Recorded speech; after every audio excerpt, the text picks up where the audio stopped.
Akhirnya dua bek tangguh dari Liga Inggris yang sama-sama memperkuat satu tim, yaitu Ipswich, antara Elkan Bagot dan juga Cameron. Kali ini mereka akan bertarung. Biasanya mereka bermain bersama mempertahankan klubnya, tapi kali ini mereka akan bertarung mempertahankan nama harum bangsanya, negaranya masing-masing. Indonesia Australia ini nanti akan seru. Kenapa? Karena para pemain Australia benar-benar didominasi oleh para pemain-pemain yang bermain di Liga Eropa.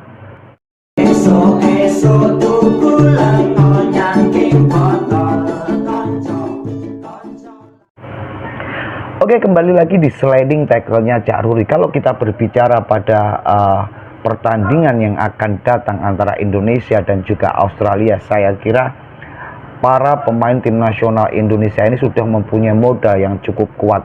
Meskipun di atas kertas memang Australia lebih kuat modalnya. Kenapa? Pada keseluruhan pertandingan pada babak penyisihan ini Australia mampu menyikat habis, melibas habis lawan-lawannya. Sedangkan Indonesia hanya mampu membuat poin dan juga kemenangan satu kali saat melawan Vietnam. Akan tetapi ini juga menjadi modal yang sangat luar biasa untuk tim nasional Indonesia, karena ketika sebelum bertemu Australia, Indonesia sudah bertemu dengan raksasa-raksasa Asia lainnya, bahkan levelnya di atas Australia.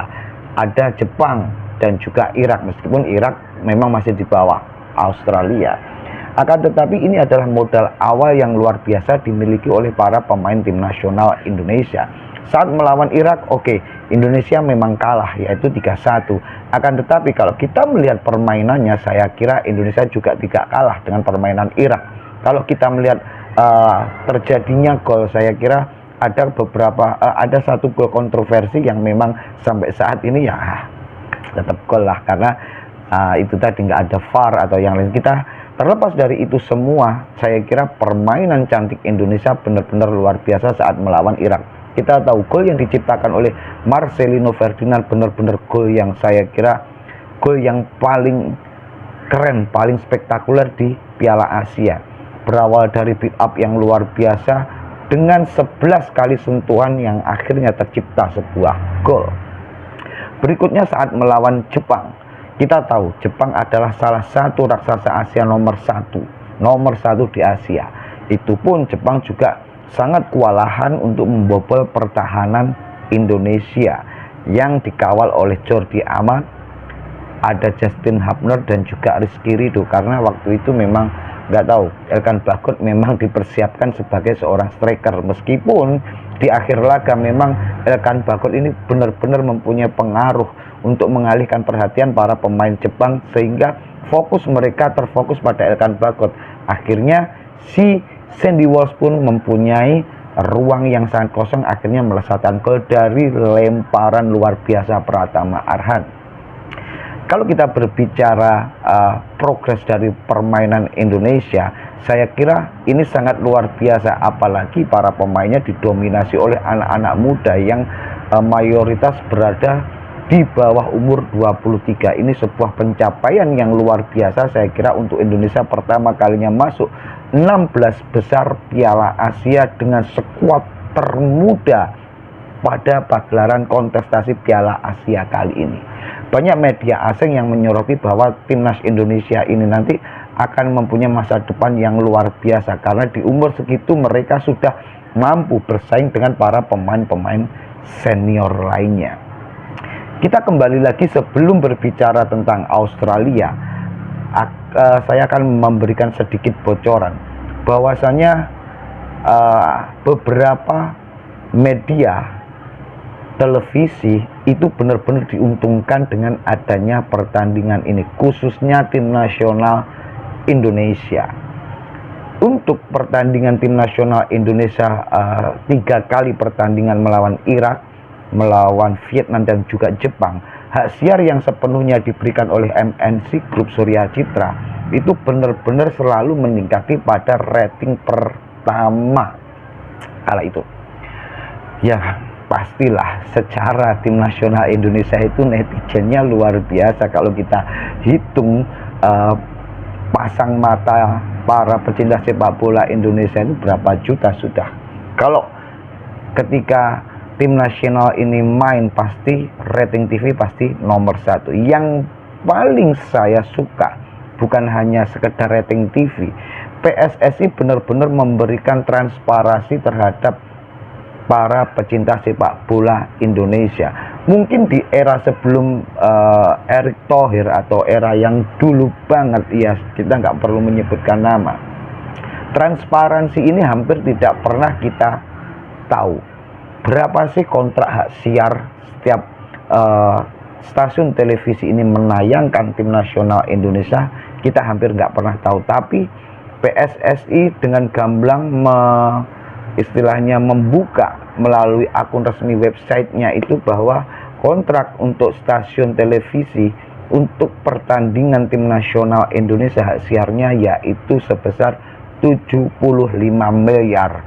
Ini meningkat 25 miliar yang sebelumnya pada tahun 2020-2021 itu masih 50 miliar. Tapi kali ini mulai masuknya Piala Asia ini hak siarnya 75 miliar. Bukan hanya tim nasional Indonesia bertanding dalam pagelaran Piala Asia ini, maka ketika antara PSSI dan televisi yang mengkontrak hak siar ini, mereka juga mempunyai hak dan kewajiban untuk menayangkan pertandingan-pertandingan lain, termasuk pertandingan kompetisi Liga Sepak Bola Wanita. Jadi kita tunggu sebentar lagi, kita akan bisa menyaksikan pertandingan Liga Sepak Bola Wanita. Oke, kembali lagi pada persiapan Indonesia melawan Australia. Kali ini Indonesia akan benar-benar menghadapi permainan-permainan indah ala Eropa. Kenapa? Karena hampir mayoritas para pemain Australia ini bermain di Liga Eropa. Ada yang di Leicester City, ada yang di Bolton, ada di San Pauli, Jerman, kemudian ada di Leicester. Ada satu orang yang benar-benar tergabung dengan pemain Indonesia, yaitu Elkan Bagot. Ada nama Kamerun. Kamerun ini sama-sama bermain dengan Elkan Bagot di Liga Inggris, yaitu di Ipswich Town City. Jadi kali ini kita akan bermain ala Eropa. Kenapa kemarin ketika melawan Jepang, Patinama nggak diturunkan ataupun Elkan Bagot hanya diturunkan menit-menit akhir dan akhirnya menjadi seorang striker? Saya kira memang strategi Sintayong ini benar-benar luar biasa. Kalau kita melihat permainan Jepang ini selalu mengandalkan kecepatan, dribbling bola, dan juga permainan pendek 1-2. Karena ya secara untuk postur tubuhnya mungkin hampir sama rata-rata para pemain Asia. Mungkin ya, ini namanya kita netizen dan kita bukan ahli di bidang itu. Mungkin Sintayong ini untuk menyeimbangkan bahwa ketika para pemain Jepang ini mempunyai postur yang sekian, maka Sintayong pun juga harus menurunkan postur yang sekian biar nggak dikolong-kolongin terus. Tapi ya faktanya tetap terkolong-kolong sih, tetap acur lah, kita akui acur permainan Indonesia, meskipun benteng pertahanan Indonesia saat melawan Jepang top. Modal yang sangat luar biasa dimiliki oleh para pemain tim nasional Indonesia. Saya kira untuk mental dan kepercayaan diri para pemain-pemain dari Indonesia ini benar-benar udah teruji karena sudah mampu menahan pertandingan selama 2 kali 45 menit lebih 10 menit saat melawan Irak ataupun melawan Jepang. Di situ kita bisa melihat betapa kepercayaan diri, mentalitas, dan juga staminanya dari para pemain tim nasional Indonesia ini benar-benar teruji.